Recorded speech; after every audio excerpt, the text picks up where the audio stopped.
ಆಚರಣೆ ಹಿನ್ನೆಲೆ ಪೊಲೀಸ್ ಬಿಗಿ ಭದ್ರತೆಯನ್ನ ನಿಯೋಜಿಸಲಾಗಿದೆ. ಪ್ರತಿ ಗೇಟ್ನಲ್ಲೂ ಕೂಡ ಹೋಗೋರನ್ನ ಬರೋರನ್ನ ತಪಾಸಣೆ ಮಾಡಿ ಬಿಡ್ತಾ ಇದ್ದಾರೆ ಪೊಲೀಸರು. ಯಾರ್ಯಾರು ಮಾಣಿಕ್ ಷಾ ಪರೇಡ್ ಗ್ರೌಂಡ್ನ ಒಳಗಡೆ ಎಂಟರ್ ಆಗ್ತಾ ಇದ್ದಾರೆ ಅವ್ರನ್ನ ತಪಾಸಣೆ ಮಾಡ್ತಾ ಇದ್ದಾರೆ ಪೊಲೀಸರು. ಬೆಳಿಗ್ಗೆ 9 ಗಂಟೆಗೆ ಸಿಎಂ ಸಿದ್ದರಾಮಯ್ಯರಿಂದ ಧ್ವಜಾರೋಹಣವನ್ನ ನೆರವೇರಿಸಲಾಗುತ್ತೆ.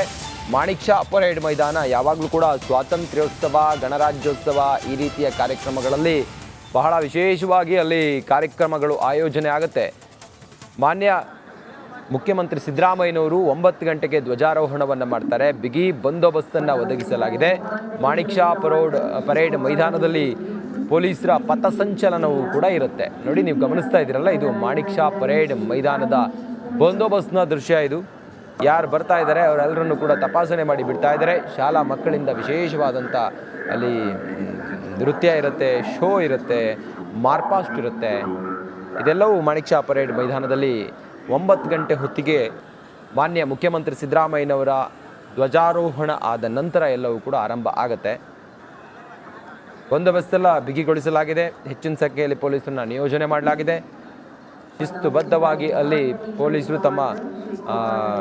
ತಮ್ಮ ಒಂದು ಸಂಭ್ರಮ ಸಡಗರದಿಂದ ತಮ್ಮ ಮಾರ್ಪಾಸ್ಟ್ ಆಗಿರ್ಬೋದು ಅಥವಾ ಬೇರೆ ಬೇರೆ ಕಾರ್ಯಕ್ರಮಗಳು ಅಲ್ಲಿ ನಡೆಯುತ್ತೆ. ಮಾಣಿಕ್ ಷಾ ಪರೇಡ್ ಮೈದಾನ 78ನೇ ಸ್ವಾತಂತ್ರ್ಯದ ಸಂಭ್ರಮಕ್ಕೆ ಇನ್ನೇನು ಕೆಲವೇ ಹೊತ್ತಿನಲ್ಲಿ ಸಾಕ್ಷಿಯಾಗಲಿದೆ.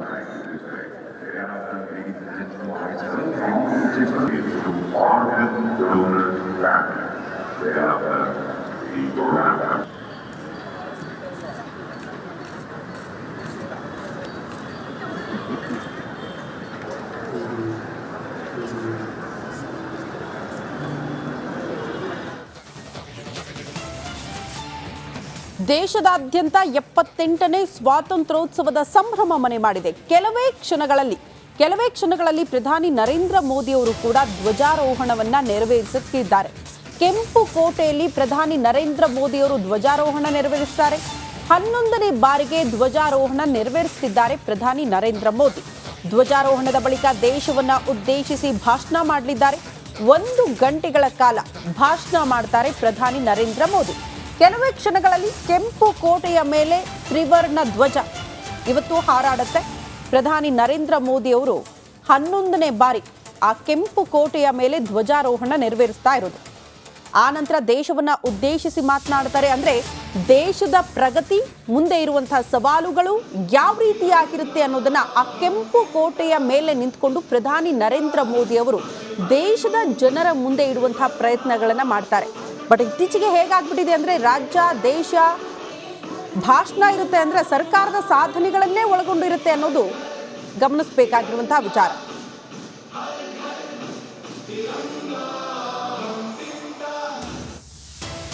ಸ್ವಾತಂತ್ರ್ಯೋತ್ಸವದಲ್ಲಿ 25,000 ಅತಿಥಿಗಳು ಈ ಬಾರಿ ಭಾಗಿಯಾಗ್ತಾರೆ. ಕೆಂಪು ಕೋಟೆಯಲ್ಲಿ ಭದ್ರತಾ ಸಿಬ್ಬಂದಿಯ ಸರ್ಪಗಾವಲು, 10,000 ಭದ್ರತಾ ಸಿಬ್ಬಂದಿಯನ್ನ ವಿಶೇಷ ಭದ್ರತಾ ತಂಡ ಭದ್ರತೆಗಾಗಿ ನಿಯೋಜನೆ ಕೂಡ ಮಾಡಲಾಗಿದೆ. ಕೆಂಪು ಕೋಟೆಯ ಸುತ್ತ 2,000 ಸಿಸಿಟಿವಿ ಕ್ಯಾಮೆರಾ ಕಣ್ಗಾವಲಿರುತ್ತೆ. 700ಕ್ಕೂ ಹೆಚ್ಚು AI ತಂತ್ರಜ್ಞಾನದ ಕ್ಯಾಮೆರಾವನ್ನ ಕೂಡ ಅಳವಡಿಕೆ ಮಾಡಲಾಗಿದೆ ಈ ಬಾರಿ ಅನ್ನೋದರ ಡೀಟೇಲ್ ಸಿಗ್ತಾ ಇದೆ. ಕೆಂಪು ಕೋಟೆಯ ಮೇಲೆ ಧ್ವಜಾರೋಹಣ ಅಂದ್ರೆ ಅತ್ಯಂತ ಹೆಚ್ಚಿನ ಭದ್ರತೆ ಒದಗಿಸಲಾಗುತ್ತೆ. ಯಾರಿಗೆ ಆಮಂತ್ರಣ ಇರುತ್ತೋ ಅವ್ರು ಮಾತ್ರ ಈ ಕಾರ್ಯಕ್ರಮದಲ್ಲಿ, ಅದು ಕೂಡ ಕೆಂಪು ಕೋಟೆಯ ಈ ಕಾರ್ಯಕ್ರಮದಲ್ಲಿ ಭಾಗಿಯಾಗ್ತಾರೆ. ಉಳಿದಂತೆ ಯಾರಿಗೂ ಕೂಡ ಅಲ್ಲಿ ಅಲೌ ಮಾಡೋದಿಲ್ಲ. ಅಷ್ಟು ಹೆಚ್ಚಿನ ಭದ್ರತೆಯನ್ನ ಒದಗಿಸಲಾಗಿರುತ್ತೆ. ಕಾರಣ ಒಂದಷ್ಟು ಆತಂಕದ ವಾತಾವರಣ ಕೂಡ ಇರುತ್ತೆ. ಯಾವುದೇ ರೀತಿಯ ಘಟನೆಗಳು ನಡೀಬಾರದು ಅನ್ನೋ ಕಾರಣಕ್ಕೆ ಅತಿ ಹೆಚ್ಚಿನ ಭದ್ರತೆಯನ್ನ ಒದಗಿಸಲಾಗುತ್ತೆ. ದೃಶ್ಯ ನಾವು ಗಮನಿಸ್ತೀವಿ. ಹೇಗಂದ್ರೆ ಹೆಜ್ಜೆಗೂ ಪೊಲೀಸ್ ಸರ್ಪಗಾವಲು ನೋಡೋದಕ್ಕೆ ಸಿಗುತ್ತೆ. ಅಷ್ಟರ ಮಟ್ಟಿಗೆ ಭದ್ರತೆ.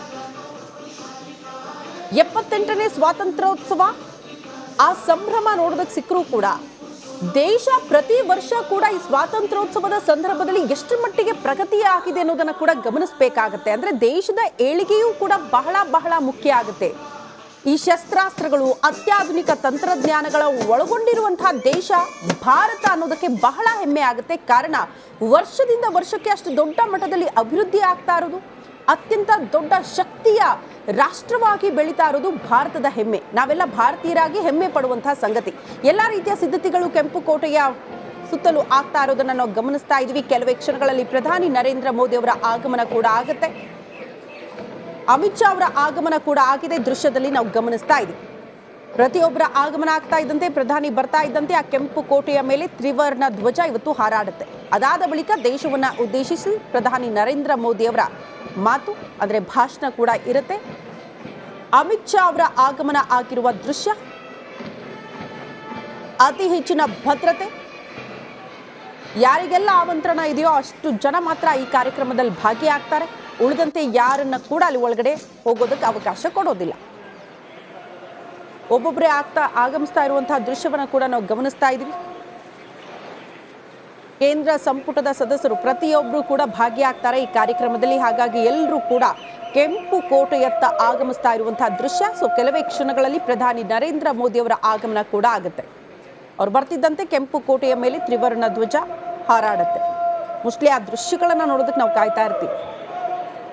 ಅದಾದ ಬಳಿಕ ಪ್ರಧಾನಿ ನರೇಂದ್ರ ಮೋದಿ ಅವರ ಭಾಷಣ ಬಹಳ ಕುತೂಹಲ. ಗಮನಿಸಬೇಕಾಗಿರುವ ವಿಚಾರ ಅಂದರೆ 11 ಬಾರಿ ಆ ಕೆಂಪು ಕೋಟೆಯ ಮೇಲೆ ತ್ರಿವರ್ಣ ಧ್ವಜ ಪ್ರಧಾನಿ ನರೇಂದ್ರ ಮೋದಿ ಅವರಿಂದಲೇ ಹಾರಿದ್ದು ಅಂತ. 2 ಅವಧಿಗೆ ಸ್ವತಂತ್ರವಾಗಿ ಬಿಜೆಪಿ ಅಧಿಕಾರದಲ್ಲಿದ್ರೂ ಕೂಡ ಈ ಬಾರಿ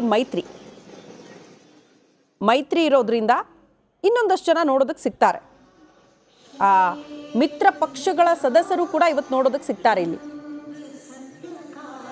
ನೋಡಿ ಯಾವ ರೀತಿ ಭದ್ರತೆ ಸಿದ್ಧತೆಗಳು ಎಲ್ಲವೂ ಕೂಡ ಆಗಿದೆ ಅನ್ನೋದನ್ನ 2 ದೃಶ್ಯಗಳ ಸಮೇತ ನಿಮ್ಮ ಮುಂದೆ ಇಡ್ತಾ ಇದ್ದೀವಿ. ಭಾರತ ಅಂದ್ರೆ ಇಡೀ ವಿಶ್ವದಲ್ಲಿ ಈಗ ಹಲವು ರಾಷ್ಟ್ರಗಳು ಭಾರತದತ್ತ ತಿರುಗಿ ನೋಡುವಂತೆ ಬೆಳೆದಿದೆ ಅಲ್ಲ ಭಾರತ, ಅದು ಹೆಮ್ಮೆಯ ಸಂಗತಿ ಅಂತ ಅನ್ಸುತ್ತೆ. ಉತ್ಸವದ ಸಂಭ್ರಮ ಮನೆ ಮಾಡಿದೆ. ಎಲ್ಲೆಡೆ ಕೂಡ ಆ ಸಂಭ್ರಮದ ವಾತಾವರಣ ನೋಡೋದಕ್ಕೆ ಸಿಗ್ತಾ ಇದೆ. ನಮಗೆಲ್ಲ ಬಹಳ ಹೆಮ್ಮೆ ಅನ್ಸುತ್ತೆ. ಖಂಡಿತವಾಗ್ಲೂ ಕೂಡ ಈ ಬಾರಿಯ ಸ್ಕೂಲ್ ಡೇಸ್ ಅಲ್ಲಿ ಈ ತರ ರೆಡಿ ಆಗಿ ಡ್ಯಾನ್ಸ್ ಮಾಡೋದು, ಸಾಂಸ್ಕೃತಿಕ ಕಾರ್ಯಕ್ರಮಗಳಲ್ಲಿ ಭಾಗಿಯಾಗೋದು, ಆ ರೀತಿ ಸೆಲೆಬ್ರೇಟ್ ಮಾಡ್ತಾ ಇದ್ವಿ. ಮೋಸ್ಟ್ಲಿ ಈಗ ನೋಡಿ ಕೆಂಪು ಕೋಟೆಯ ದೃಶ್ಯಗಳನ್ನ ನಾವು ಗಮನಿಸ್ತಾ ಇದ್ವಿ. ಪ್ರತಿಯೊಬ್ರು ಆಗಮಿಸ್ತಾ ಇರೋದು. ಸೊ ಕೆಲವೇ ಕ್ಷಣಗಳಲ್ಲಿ ಪ್ರಧಾನಿ ನರೇಂದ್ರ ಮೋದಿ ಅವರ ಆಗಮನ ಆಗುತ್ತೆ. ಅದು ಹೊರತುಪಡಿಸಿ ಗಡ್ಕರಿ ಅವರ ಆಗಮನ ಕೂಡ ಆಗಿದೆ. ನಾನು ಆಗ್ಲೇ ಹೇಳ್ತಾ ಇದ್ದೆ, ಸಂಪುಟದ ಎಲ್ಲ ಸದಸ್ಯರ ಆಗಮನ ಕೂಡ ಆಗುತ್ತೆ. ಈಗ ಎಲ್ಲರೂ ಕೂಡ ಸಾಕ್ಷಿ ಆಗ್ತಾರೆ ಈ ದಿನಕ್ಕೆ. ಇವತ್ತು ಈ ಕೆಂಪು ಕೋಟೆಯಲ್ಲಿ ಬಹಳ ನಿರೀಕ್ಷೆ ಇರೋದು ಪ್ರಧಾನಿ ನರೇಂದ್ರ ಮೋದಿ ಅವರ ಭಾಷಣ.